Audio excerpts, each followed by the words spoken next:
Hi guys, അപ്പോൾ ഇന്ന് ഞാൻ വന്നിട്ടുള്ളത് അടിപൊളി മാങ്ങ. 2 ആഴ്ച മുമ്പ് തന്നെ മാങ്ങ ചെറുതാക്കി അരിഞ്ഞിട്ട് ഉപ്പും സുർക്ക ഇട്ട് വെച്ചിരുന്നു അലിയാൻ വേണ്ടിയിട്ട്. അപ്പോൾ മാങ്ങ നല്ല അരിഞ്ഞിട്ടുണ്ട്, ഉണക്കിയ മാങ്ങ കൂടി അതിൽ ചേർത്തിട്ടുണ്ട്.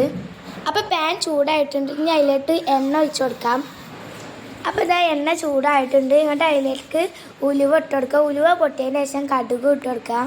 ഇനി അതിലേക്ക് കരിവേപ്പില ഇട്ട് കൊടുക്കുക. ഇഞ്ചി വെളുത്തുള്ളിയും ചതച്ചായി ചേർത്ത് കൊടുക്കാം. ഇനി അതിൻ്റെ പച്ചമണം മാറോളം ഇളക്കി കൊടുക്കണം.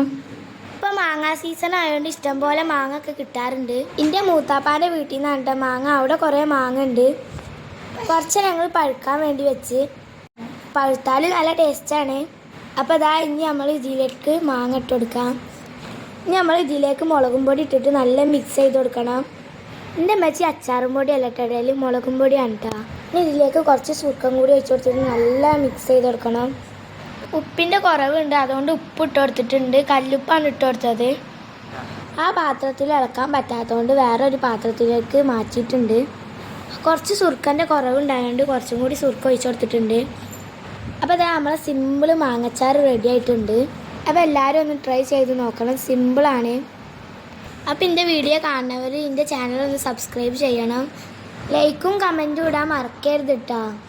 അപ്പോൾ ഇത്രേ ഉള്ളൂ, ബൈ.